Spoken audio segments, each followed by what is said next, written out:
Hi everyone, this is me Krishna and today I will teach you design in educational research. So उसमें हम historical and जो experimental research है उसके बारे में पढ़ेंगे और इसके बाद ये जो topic है और ये chapter है वो ख़त्म हो जाएगा। और इसके बाद जो topic आने वाला है वो काफ़ी interesting है, वेरिएबल्स एंड हाइपोथेसिस वाला, तो वो काफ़ी इंटरेस्टिंग रहेगा और ये भी इंटरेस्टिंग है। तो लेट्स स्टार्ट। तो डिज़ाइन इन एजुकेशनल रिसर्च, तो research design is needed because it's facilitate the smooth selling of various research operation, thereby making research is efficient as possible, yielding maximum information with minimal expenditure of efforts, time and money, यानी कि जिसमें हमारा जो कम efforts लगते हैं, ज़्यादा पैसे ना लगे, कम पैसों में और कम टाइम में हम सब कुछ रिसर्च कर ले। और research is a very long term process, but इसमें ज़्यादा टाइम, एनर्जी और हमारा जो एफ़र्ट है वो कम लगे, इसके लिए रिसर्च डिज़ाइन यूज़ होता है। Research design is the arrangement of condition for collection and analysis of data in a manner that aims to combine relevance to the research purpose with economy in procedure. Research design in fact has a greater bearing on the reliability of the result arrived at, and such constitute the firm's foundation of the edifice and research work। ठीक है, अब उसके बारे में बात करते हैं जो हिस्टोरिकल रिसर्च है। तो हिस्टोरिकल रिसर्च है वो बेसिकली जो हिस्ट्री होती है और जो पास्ट में जो भी कोई भी चीज़ें बनी हैं उसके बारे में हम रिसर्च करेंगे और देखेंगे।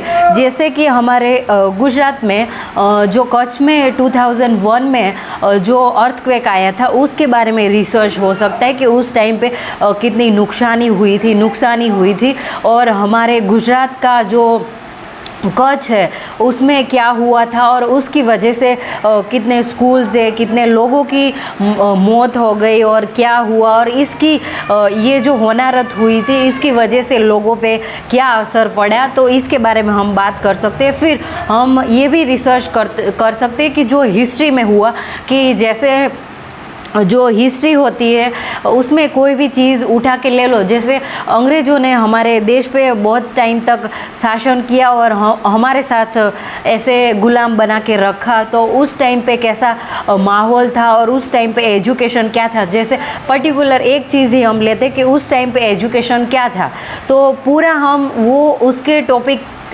पे हम रिसर्च कर सकते। फिर हम देखें कि जो ब्रिटिशर हमारे यहाँ इंडिया में आए थे तब हम गुलाम थे, तब जो स्त्री थी, वीमेन थी, उसकी हालत कैसी थी और उनको कैसे ट्रीट किया जाता था, तो वो दूसरा टॉपिक हो जाता है। तो वैसे हिस्टोरिकल रिसर्च होता है, यानी कि जो पास में हुई चीज़ों के ऊपर हम रिसर्च करते हैं, उसको हिस्टोरिकल रिसर्च बोलते हैं। Historical research design analyze the past events and develop concept and conclusion.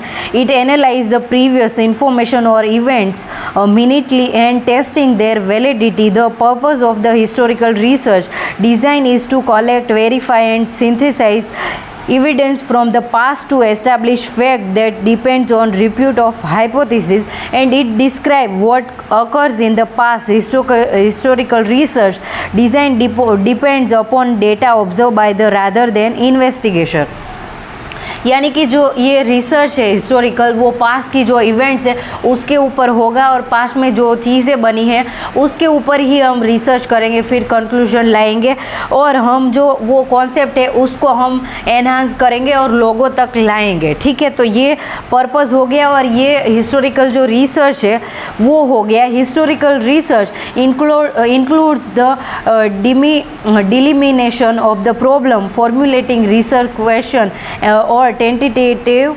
generalization, gathering by analyzing data and arriving at conclusion or generalization based upon deductive inductive reasoning।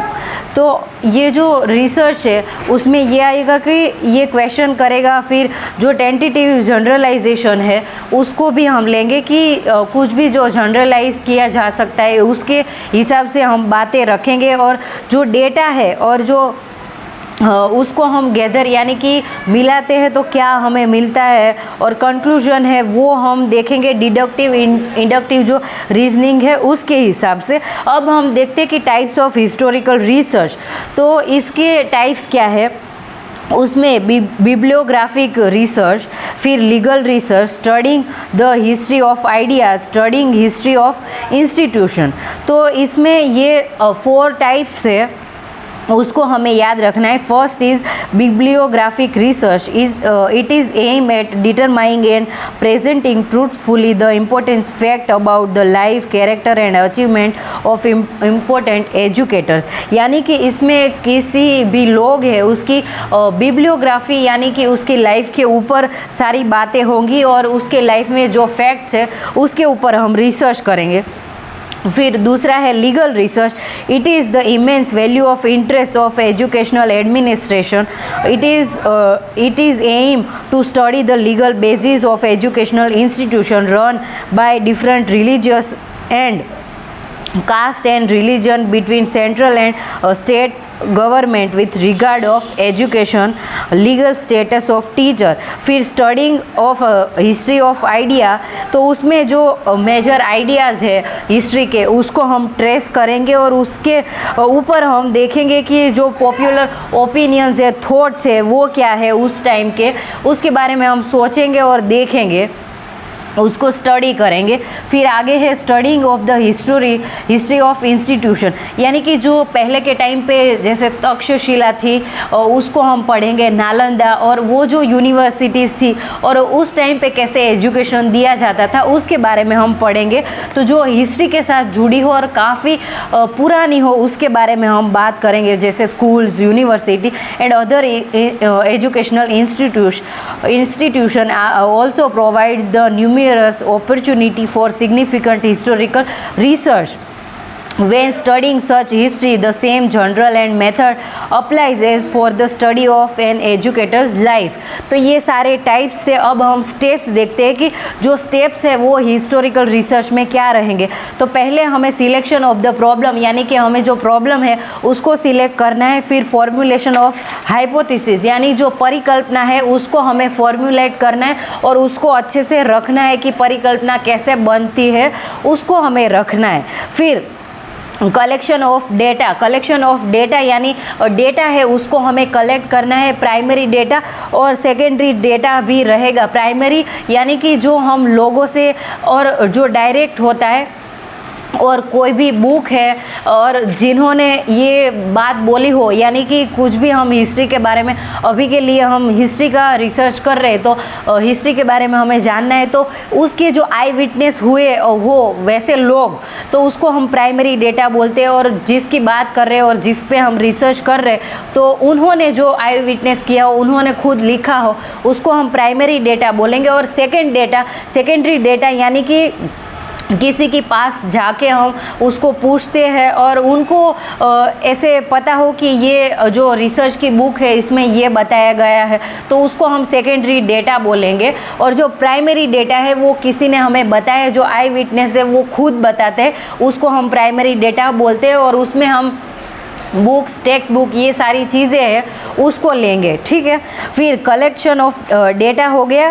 फिर interpretation of data, तो यानी कि जो हमने collect किया हुआ data है उसका हम इंटरप्रिटेशन करेंगे और उसके हिसाब से क्या जो इंटरप्रिटेशन हो रहा है और उसके हिसाब से क्या माहिती, इन्फॉर्मेशन है वो हम कलेक्ट कर रहे हैं और वो हमें क्या तात्पर्य दे रहा है और इनका कंक्लूजन क्या निकल के आ सकता है उसके बारे में हम बात करेंगे।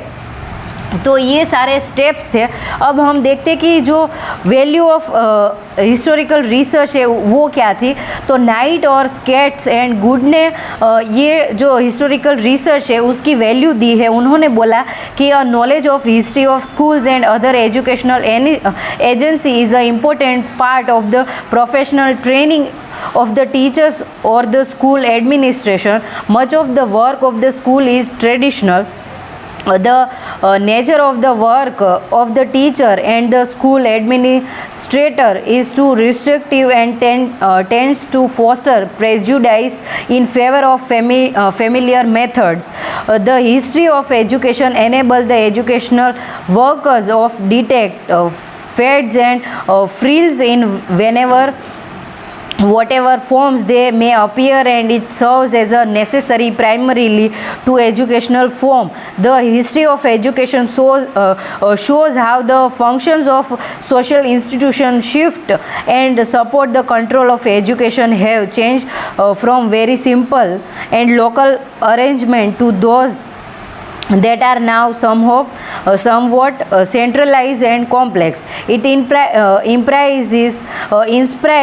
inspires the respect of sound and scholarship of reverence for great teachers. तो ये सारी वैल्यूज़ है कि जो हिस्टोरिकल रिसर्च है वो काफ़ी हद तक हमें यूज़फुल होगा कि हिस्ट्री है उसको भी हम पढ़ रहे हैं और उसके ऊपर भी रिसर्च हो रहा है, क्योंकि जो हिस्ट्री है उसको हम याद करना नहीं चाहते. और आज के समय पे जब हम बच्चे थे और मैं जब स्कूल में थी तब मुझे भी हिस्ट्री पसंद नहीं आती थी और उसमें जो हिस्ट्री बताई जाती थी वो हमें काफ़ी बोरिंग लगता था.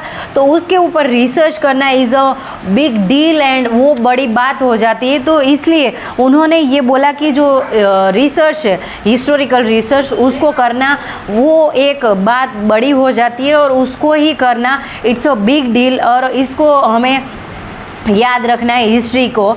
इसके लिए हिस्टोरिकल रिसर्च है वो काफ़ी हद तक इम्पोर्टेंट है. तो आज के वीडियो में हमने पढ़ा कि जो हिस्टोरिकल रिसर्च है वो क्या है, फिर टाइप्स ऑफ हिस्टोरिकल रिसर्च देखा जिसमें बिब्लियोग्राफिकल रिसर्च है वो आ गया, फिर legal research studying the history of idea, studying the history of institution, फिर steps of historical research and value of historical research देखा.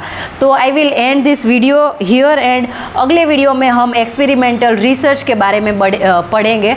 तो for now I will end this video. Bye everyone, happy learning and thank you so much everyone.